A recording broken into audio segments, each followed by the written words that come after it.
and welcome to the first 12 minutes of Hi-Fi Rush. And I pronounced it right this time. But this is pretty much like a Let's Play, only we're just going to do commentary after I did some recording on Xbox Series S, as well as I don't know, just use a USB capture thing on the Mac Mini.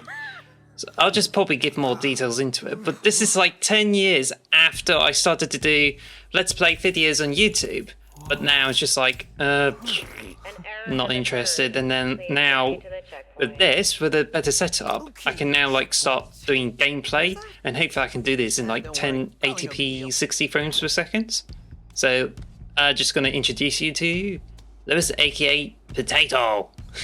Hey, how's it going? Ladies and gentlemen? Yeah, this is Potato here, the disembodied voice of Potato. We're just gonna be the voice because we wanted to show, as you said, 1080p 60 frames per second gameplay.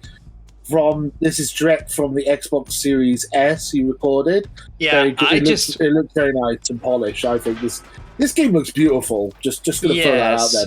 It does look a bit beautiful at the moment, because when I first saw it, it's just like, I think they nailed this cartoon style. And I think to me, it's just like, it uses a bit of thickish lines of a comic-like one, and they just added some cross-hatching, the solid colors and the few tones. But I noticed in the intro, it's just like, oh, there's half-tone shading there, and I thought, oh wow, this makes it so cool. But it's a shame they didn't include it in the game, so it just sucks. But anyway, you're just coming to this point, and I think this is where the writing gets really interesting, because you can't go through the stairs because the robots have been carrying 10 boxes, but they're not allowed to do that, and they just tipped it all over it. So anyway, we cut some cutscenes away just to make this a bit snappier to focus on the gameplay. Yeah. So this is the first 12 minutes of gameplay, or the first, we aimed for 10, but we're going to hit 12. I love this bit. This bit always makes me laugh. Trying to get his shoe on. I do that in real life all the time. But yeah, this is interesting. You cut that cutscene out. Yeah, so it's, as you said, it's just the gameplay segments, really, not the cutscenes or anything. If you want to see the cutscenes, recommend playing it. I mean, this is on Game Pass, so it is free for anyone who has Game Pass. Highly recommend getting Game Pass if you haven't got Game Pass. What are you doing? Well, I think you can get this for 30 quid anyway, so it's not a full retail price, but it's definitely worth it. Because as you can see here, I just as I play the hack and slash games, it's just really easy enough to do that, and then you do timings. But I think this just, they added a bit of it in. But then when I realised it, because it just plays like a normal hack and slash game, but as I found out through hints, it's just you had to time your attacks in, because if you do that, you get bonus damage.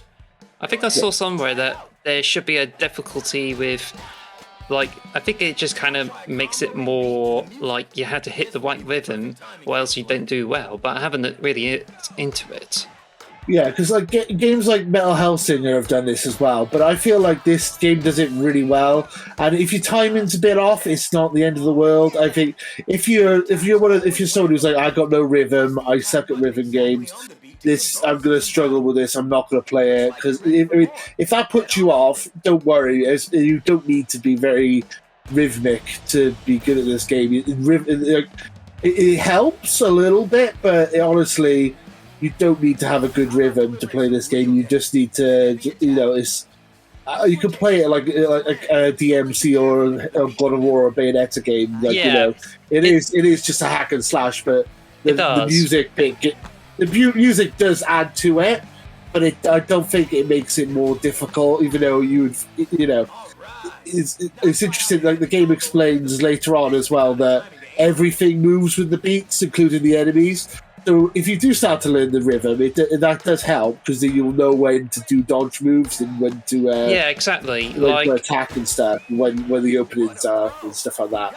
Yeah, I think that's really an interesting thing about it, because the rhythm is actually part of this whole gameplay. It just doesn't make it as if you really need to be good into the rhythm, because you struggle with the Metal Hellsinger, because you had to stick the rhythm in order to make make the shots, but in this one, it's just like you don't have to stick to rhythm if you just want to play it like as if it's a God of War game. Yeah. I mean, I usually listen to podcasts when I play video games, and I managed to do that with this. So I didn't need to listen to the music too much to still keep the rhythm. You can see where like it. I mean, this is a pre-recorded, but if you push the select button, at the bottom, it tells you where to. It gives you an extra way of keeping time as well. It just shows like when it gives you the timings of all those beats, and it's indicated by 808. There's a lot of. So I think it's just really cool. But also, as you mentioned about the music, I found out when I started the game, you just turn on streamer mode, and that's what I turned on, which is why I started the game again, and I interacted with those fridge robots here. And this one, it tells me about more about why the rhythm is important, why you get bonus damage. I think it just really helps.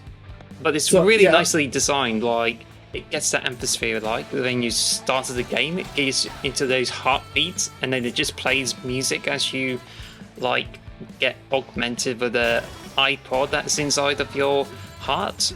But eventually, it's just like, oh, you do some of the tutorials on how to play the game.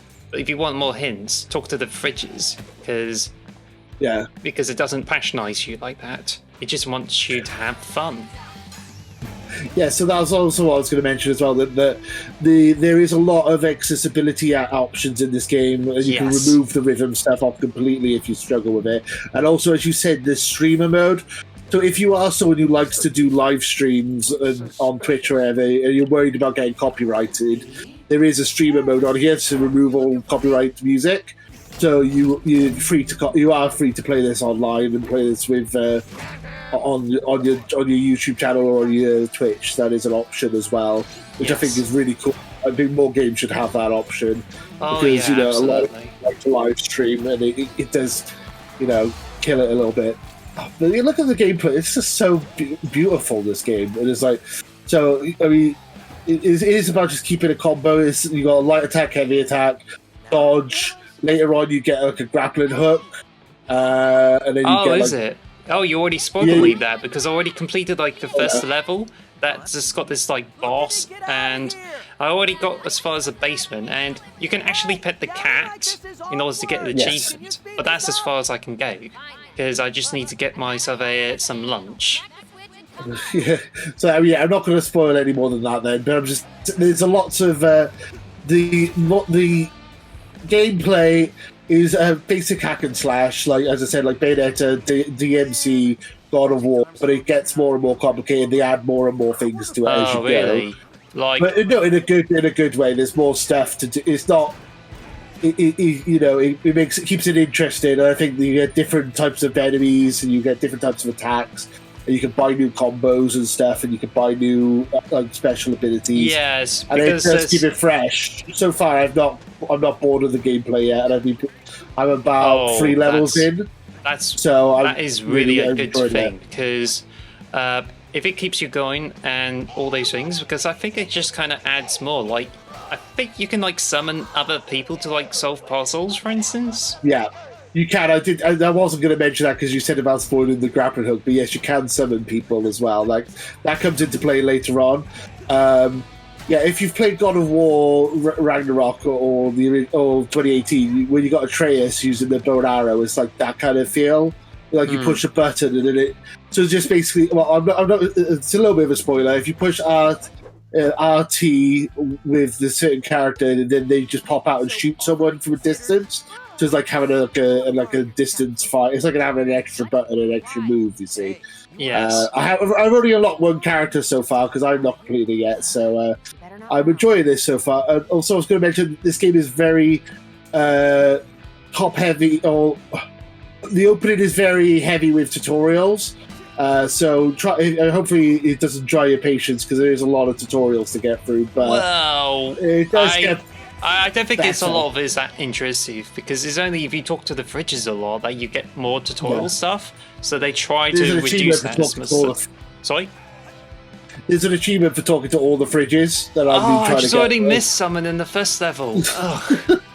I haven't unlocked the achievement yet. I've probably missed one somewhere along the way. But yeah, so you get like these doors as well, which we're looking at the gameplay now, where you've got to do a combo to open the door. This is probably the trickiest part of the game, honestly, is that mechanic for me. The graphics are beautiful in this game. This is the clip they showed when the game first was revealed. I highly recommend this game. People think I'm clickbaiting when I say that I prefer this to God of War, but I honestly do. It's so much fun, and I just love the characters, and the world is so interesting. I forgot to mention this on the podcast, and I mentioned it on Twitter, that I feel like, even though this game is brand new and it's like 2 days old, it feels like this is going to be a cult classic already. It has a cult classic feel to it. This is going to be talked about for years. And it's going to be, oh yeah, do you remember Hi-Fi Rush? Oh yeah, I remember playing that. Like, it's going to be a cult classic that people look back on fondly, I'm sure. Yeah, we're coming up towards the end of the video, I think. Yeah, so and I need to conclude here because I really enjoy this game. I was originally going to go for 10 minutes, but they packed so much into the intro. So I think it's just like I only played a little bit, but I think it's just been given so much effort. Like, I haven't played like The Evil Within and any of those games, so I don't really get to know the feeling there. But right now, I think this is a really good thing about like Tango being able to create this, and I'm just like, wow, it's amazing. Characters are great. I think they're named after like tea, like you have chai tea, peppermint tea. Oh yes, I didn't get that. That's great. Yeah, and I think 808 is a computer error, isn't it? Yeah, that's right. Yeah, anyway. I think it's great that Xbox are letting these small teams make games like this. I think this, Grounded, Pentiment, and stuff like that have all been fantastic. Anyway, and they've all been made by small teams. Sorry, I think we just need to wrap this up. So, thank you for watching this, and if you enjoyed this like first 12 minutes gameplay thing, then click like and subscribe to Xbox the Box. So, hope you enjoyed this. So, see ya. Rockstar. Bye. Future Rockstar. Thank you for listening to the X Marks the Box podcast.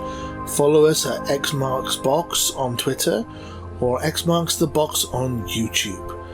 And follow us on all audio podcast services. Thanks for listening.